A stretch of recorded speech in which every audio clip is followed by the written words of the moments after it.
ಬೆಳಗ್ಗೆ 4 ಗಂಟೆಗೆ ಎದ್ದು ಫ್ರೆಶ್ ಅಪ್ ಆಗಿ ದೇವ್ರಿಗೆ ರಾತ್ರಿನೇ ಸೀರೆ ಉಡ್ಸ್ಕೊಂಡಿದ್ದರಿಂದ ದೇವ್ರ ಮುಂದೆ ಇಡೋದಕ್ಕೆ ಅಂತ ಹೇಳಿ 5 ತಟ್ಟೆಗಳನ್ನ ರೆಡಿ ಮಾಡಿಕೊಂಡೆ. 5 ರೀತಿ ತಟ್ಟೆಗಳು ಅಂತಂದರೆ, ಒಂದು ತಟ್ಟೆನಲ್ಲಿ ಹಣ್ಣು, ರವೆ ಉಂಡೆ, ಕರ್ಜಿಕಾಯಿ, ಚಕ್ಲಿ ಮತ್ತು ದೇವ್ರಿಗೆ ಅಂತ ಹೇಳಿ ಮಡ್ಲಕ್ಕಿ, ಈ ರೀತಿ 5 ತಟ್ಟೆಗಳನ್ನ ಅರೇಂಜ್ ಮಾಡಿಕೊಂಡು ದೇವರಿಗೆ ಹೂವಿನ ಅಲಂಕಾರ ಮಾಡಿ ದೇವ್ರಿಗೆ ಮೇಯ್ನ್ ಹಾಕಬೇಕಾಗಿರೋ ಅಂಥ ಗೆಜ್ಜೆ ವಸ್ತ್ರನ ಹಾಕಿದೆ. ಅದಾದಮೇಲೆ ಕಳಸನ ರೆಡಿ ಮಾಡಿಕೊಂಡೆ. ಆ ತಾಯಿಗೆ ಎಷ್ಟು ಅಲಂಕಾರ ಮಾಡಿದ್ರೂ ನಮಗೆ ಸಮಾಧಾನನೇ ಆಗಲ್ಲ, ಇನ್ನೂ ಮಾಡೋಣ ಅಂತಲೇ ಅನ್ನಿಸ್ತಾ ಇರುತ್ತೆ.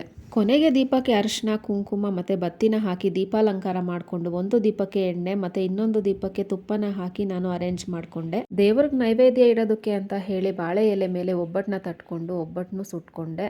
ನಾನು ಬೆಳಗಿನ ಪೂಜೆಗೆ ಒಬ್ಬಟ್ಟು, ಮಧ್ಯಾಹ್ನದ ಪೂಜೆಗೆ ಚಿತ್ರಾನ್ನ ಮತ್ತು ಸಂಜೆ ಪೂಜೆಗೆ ಒಂದು ಲೋಟ ಹಾಲನ್ನ ದೇವ್ರಿಗೆ ಅರ್ಪಣೆ ಮಾಡಿ ಪೂಜೆನ ಮಾಡಿದೆ.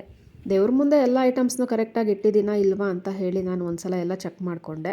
ಅದಾದಮೇಲೆ ಅರಿಶಿನ ಕುಂಕುಮ ಹಚ್ಕೊಂಡು ಪೂಜೆನ ಸ್ಟಾರ್ಟ್ ಮಾಡೋದಕ್ಕೆ ರೆಡಿ ಆದೆ. ಪ್ರತಿನಿತ್ಯನೂ ನಾವು ಪೂಜೆ ಮಾಡೋದಕ್ಕಿಂತ ಮುಂಚೆ ಹಣೆ ಕುಂಕುಮ ಇಟ್ಕೊಂಡೇ ಪೂಜೆ ಮಾಡಬೇಕು.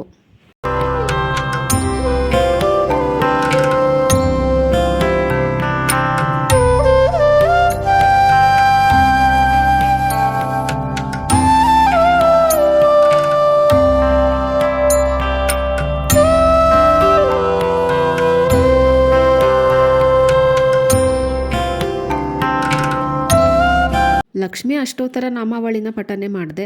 ಹೆಜ್ಜೆಯ ಮೇಲೆ ಹೆಜ್ಜೆಯ ನಿಕ್ಕುತ ಗೆಜ್ಜೆ ಕಾಲ್ಗಳ ದನಿಯ ಮಾಡುತ್ತ ಸಜನ ಸಾಧು ಪೂಜೆಯ ವೇಳೆಗೆ ಮಜ್ಜಿಗೆಯೊಳಗಿನ ಬೆಣ್ಣೆಯಂತೆ ಭಾಗ್ಯದ ಲಕ್ಷ್ಮೀ ವರಮ್ಮ ನಮ್ಮಮ್ಮ ನೀ ಸೌಭಾಗ್ಯದ ಲಕ್ಷ್ಮೀ ವರಮ್ಮ.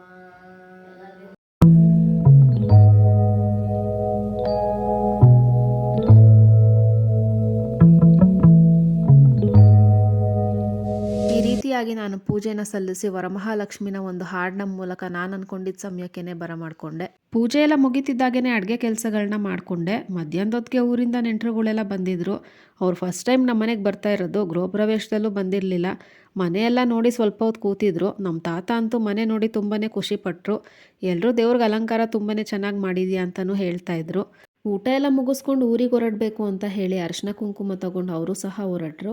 ಇವತ್ತಿನ ಸಮಯ ಹೇಗೆ ಕಳೀತು ಅನ್ನೋದೇ ಗೊತ್ತಾಗಲಿಲ್ಲ. ನೋಡ್ತಿದ್ದಾಗೇ ಸಂಜೆ ಆಗೇ ಹೋಯ್ತು. ಅಕ್ಕಪಕ್ಕದ ಮನೆಯವರೆಲ್ಲ ಅರಿಶಿನ ಕುಂಕುಮಕ್ಕೆ ಅಂತ ಹೇಳಿ ನಮ್ಮ ಮನೆ ಕರೆಯೋದಕ್ಕೆ ಬಂದಿದ್ದರು. ನಾನು ಸಹ ಅವ್ರ ಮನೆಗೆ ಹೋಗ್ಬಿಟ್ಟು ಬಂದೆ. ನೈಟ್ 9:30 ಆದಮೇಲೆ ಮತ್ತೊಂದು ಸಲ ದೇವರಿಗೆ ಪೂಜೆ ಮಾಡಿ ಕಾಯಿ ಹೊಡೆದು ಆರತಿನ ಬೆಳಗಿ ಲಕ್ಷ್ಮಿನ ವಿಸರ್ಜನೆ ಮಾಡಿದೆ. ಇದಿಷ್ಟು ನಮ್ಮ ಮನೆಯ ವರಮಹಾಲಕ್ಷ್ಮಿ ಹಬ್ಬದ ವ್ಲಾಗ್ ಆಗಿತ್ತು. ಈ ಮಿನಿ ವ್ಲಾಗ್ ನಿಮಗೆ ಇಷ್ಟ ಆಗಿದ್ರೆ ಒಂದು ಲೈಕ್ ಮಾಡಿ, ಶೇರ್ ಮಾಡಿ, ಕಮೆಂಟ್ ಮಾಡಿ ಮತ್ತು ಸಬ್ಸ್ಕ್ರೈಬ್ ಮಾಡಿ. Thanks for watching.